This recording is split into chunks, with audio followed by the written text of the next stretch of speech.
Known for my crazy babysitter stories, but when I'm telling you that this might be the craziest babysitter story on my channel, I'm telling you that this might be the craziest babysitter story on my entire channel.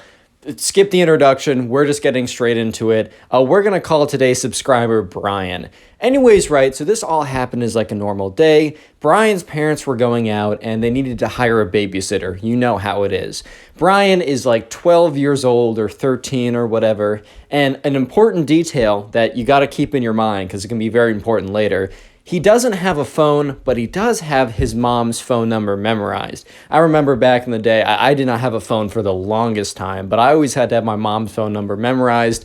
And as soon as I got a phone, I completely forgot it because you just slapped that in your contact book. But anyways, right, the babysitter comes, the mom goes downstairs. It's like, oh, thank you so much for coming, whatever. Seemed totally normal. Brian, in fact, just felt nothing wrong with her. She came in, seemed very normal, just a standard teenager trying to look for a little extra money on a Friday night. So things were going pretty normal. The babysitter's like, hey, Brian, my name is Babysitter. I'm not coming up with names. I'm doing this one no script, which is pretty crazy, so I don't want too many names in here.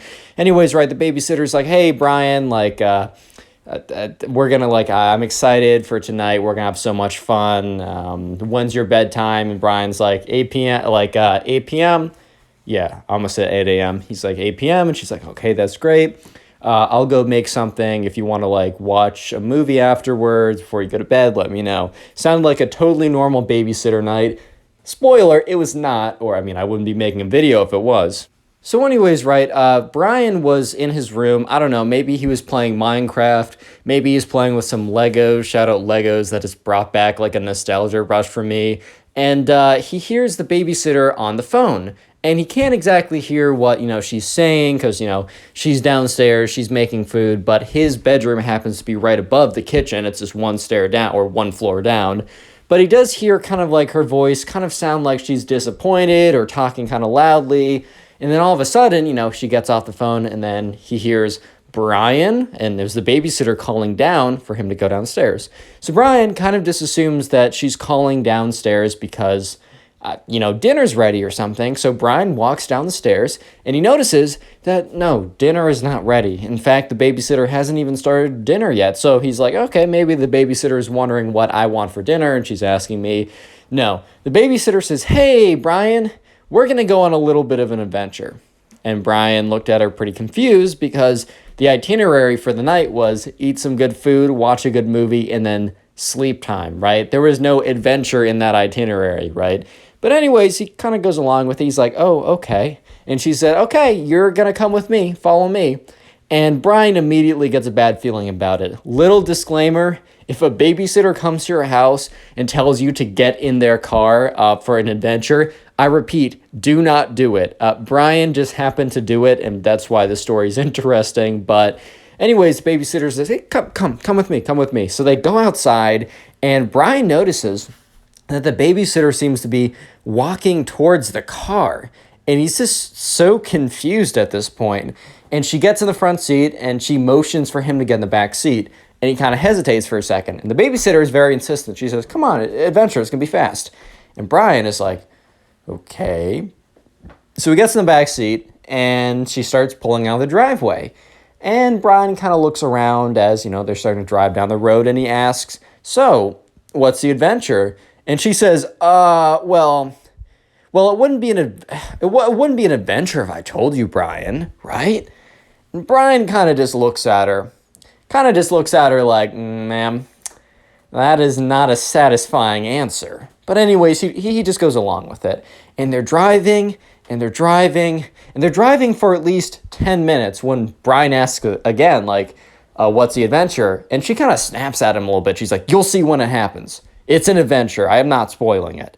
And Brian is like, kind of to himself, he's like, okay, this is really weird. This is kind of uncomfortable. I don't know what's going on right now. What? Somebody help me. What? So anyways, they keep driving, and eventually, they start pulling up to this house. And they pull into the driveway of the house. And Brian notices that there's a lot of other cars parked along the street, and that, the sun's starting to set at this point. It might have been at winter time or something. I don't know why the sun's setting so early. I think it might have been winter time. I don't know. Anyways, he hears a lot of noise coming from this house. And Brian is starting to realize that there's some kind of gathering going on inside of this house. So Brian is really confused at this point. And the babysitter says, hey, Brian, just come with me. Adventure time. Let's go. Adventure time. Come grab your... Anyways. So they walk into the house. And the babysitter knocks on the door. And Brian and the babysitter stand there for about 30 seconds. When Brian kind of hears footsteps come up to the door, wait like 10 seconds. Presumably the guy or girl behind the door was looking through the peephole. Opens the door. And the guy's like... A guy opens the door, points at Brian and says, what is he doing here? And the babysitter's like, oh, Steve, like, how's it going? Like, I'm just doing a little babysitting gig. Can he sit somewhere? And this guy, I guess his name's Steve now, looks at Brian and is like, fine, we'll find a place for him. So anyways, Brian walks inside, and it is a massive high school part or college party or whatever. I don't know how old the babysitter was. There was like a pong table. There was tons of people. They were talking. It was like music was blaring. Stuff was kind of broken. It was like 7 at night. Like it was like, it wasn't even a darty at this point. It was a, what would I even call that? I don't know, an early party. I'm going to stop. So at this point, right, Brian is like, oh my God, like this was not what I was expecting. And Brian starts to realize that what probably just happened was the babysitter got word that there was a party that she wanted to go to, but she also accepted this babysitting gig. And instead of just like leaving Brian at the house, which I don't know if that would have been a better option than bringing him to this college high school party, she decided to bring him and just like have him sit somewhere. I mean, either way, like, dude, Brian's definitely going to tell his parents about this. So Brian was thinking to himself, like, okay, how is she going to try and bribe me to like not say anything? Because that will definitely be coming up. But yeah, anyways, Brian was being led by this guy supposedly named Steve. And, Steve just kind of led him to the living room. There was a couch. There were still tons of people in there talking, but no one happened to be on the couch. And this Steve guy points at the couch and says, okay, little bro, you're going to sit there. You're going to enjoy yourself. You're not going to say anything. And your babysitter or whatever will come pick you up when she's done. And Brian was like, okay. And sure enough, right, Brian is just sitting there. And an hour goes by, and he is so incredibly bored. And throughout that hour, people have come over to try to talk to him, be like, what's up, little dude? How's it going? And Brian was not really having any of it. So he is pretty not that responsive. He'd be like, hi, good. Which, fair enough. He doesn't want to be there. He wants to be watching a movie, eating dinner, which is probably hungry. He's not had dinner yet. And yeah, so sure enough, he's just waiting around. And after an hour has passed by, the party just continues to get more and more intense. People are getting louder and louder. The special grape juice that they're drinking is getting harder and harder and more intense, and they're drinking more of it. So they're acting accordingly, which means like insane lunatics is what I'm trying to say. So people were getting loud. They were starting to break things. The music just seemed to get louder and louder. Someone must be keep on like turning it up or whatever. So people have to conversely like they have to start talking louder. And it's just starting to get really crazy. It's starting to get dark out. And at this point, right, Brian's starting getting a little bit concerned because he's like, all right, where's my babysitter? Well, a few things. One, where am I? Why am I here? And how is my babysitter supposed to be getting me back? Because Brian was looking, and the babysitter was in no position to drive at all. It had been an hour, and she was basically passed out. You know what I'm talking about.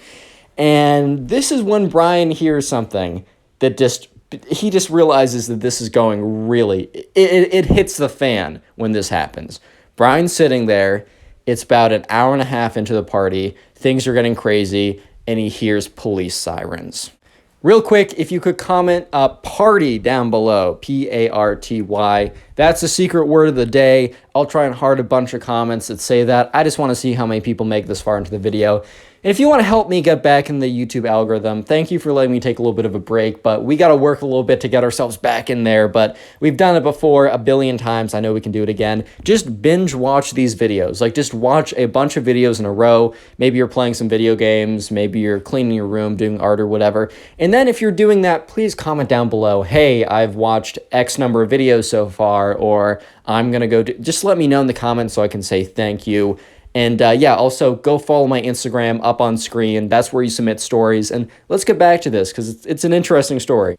So anyways, right, there's a little bit of a recap. Brian is brought to this party by a babysitter. He sat down. The party's starting to get crazy. The babysitter is in no position to drive or probably hold a conversation if we're being honest. And then all of a sudden, he hears it. Brian hears police sirens. So he's sitting there and he looks around as half the people in the party freeze, and the other half of the people are so far gone that they don't even respond to the police sirens. The police sirens start kind of like quieter in the distance, but they start to get louder and louder and louder as the police cars approach. So 2 police cars appear in the driveway, right? They go outside in front of the house. And half the people in the party start running out of the backyard. They're like, oh, we got to get out of here. Anyone who parked there was in a lot of trouble because they were either going to have to leave their car and police were probably going to take the license plate number, or they were going to have to just try and find a way to escape in their car. But some other people came just by walking over, so they tried to escape to the backyard. The entire house was completely trashed, and that's when Brian heard a knock on the door. And this guy, as the guy who greeted him at the door, opens it, and 2 police officers are like, all right, we got a noise complaint. It seems like there's a massive party here. We got to shut this thing down. And, all the people are scrambling, looking around. And that's when one of the officers sees Brian. And Brian makes eye contact with the police officer. And the officer looks at the guy and says, well, what's this kid doing here? Because Brian was 12. Obviously, you're not supposed to be having a party like this. And that's why the police came to shut it down. But also, especially if you're doing this, you better not be having any, really young kids here. So they said, that kid can't be more than 12. Do you even know who he is? And the owner of the house was just dude, someone brought him. I don't even know who that is. So one of the police officers continues to talk to the guy at the door, who's maybe the owner of the house. I don't even know. And the other one comes over to Brian. And he's like, hey, little buddy, how did you come here? And Brian is like, well, I had a my parents are gone, so I had a babysitter, and I think the babysitter is still here, but she brought me here. She didn't really tell me, and I've been sitting on this couch the whole time, and I don't know how I'm going to get home. And, the officer's like, well, did your parents approve of you coming here? Do they even know that you're here? And Brian shook his head no, because they didn't even know that they were, one, they didn't approve it, but 2, they definitely did not even know that he was here. And the officer's like, well, do you know your mom's number? And as I told you in the beginning of the story, yes, Brian does know his mom's number. So the police officer hands him a phone. He dials it, and the police officer's like, just let your mom know where you are so she can come and pick you up. And, Brian is like, well, I don't even know where I am. So the police officer gives him the address or tells him what it is, or says, I don't know if he gave him the address or just picked up the phone afterwards to talk to his mom.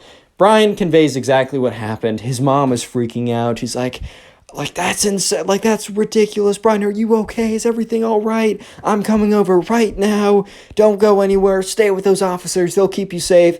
He hands the phone over. And he's like, ma'am, we got this under control. We'll make sure your son is fine. Gives the address to Brian's mom.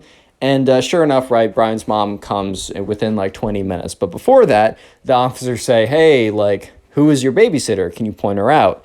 And Brian looks around and sees this girl slumped over on the couch. And Brian points his finger because he's like, of course he's going to rat her out. Why not? She literally has done nothing for him besides bring him to a party unannounced and kind of just be a pretty bad babysitter. So yeah, one of the officers goes over and talks to her. And actually, Brian doesn't remember what ended up happening with her because obviously she was not his babysitter again after this point. Shocker. I know. But yeah, his mom comes, picks him up, and on the car ride back, she's like, I'm so sorry. She'll never be a babysitter again. I'm going to talk to her. I'm going to find her parents on Facebook and tell them all about it. And, you know, I'm going to get that. I paid her $20, but I'm getting that $20 back. In fact, she should be paying me for emotional damages and damages to you. And Brian was just kind of like looking out the window because he was happy. He was going home and he was going to his bed. And he also told his mom, hey, can we stop somewhere for dinner? And his mom loses it. She's like, and she didn't even feed you? Oh my God. And then they drive to some nice restaurant or something. Leave a like in the video. Thanks. Bye.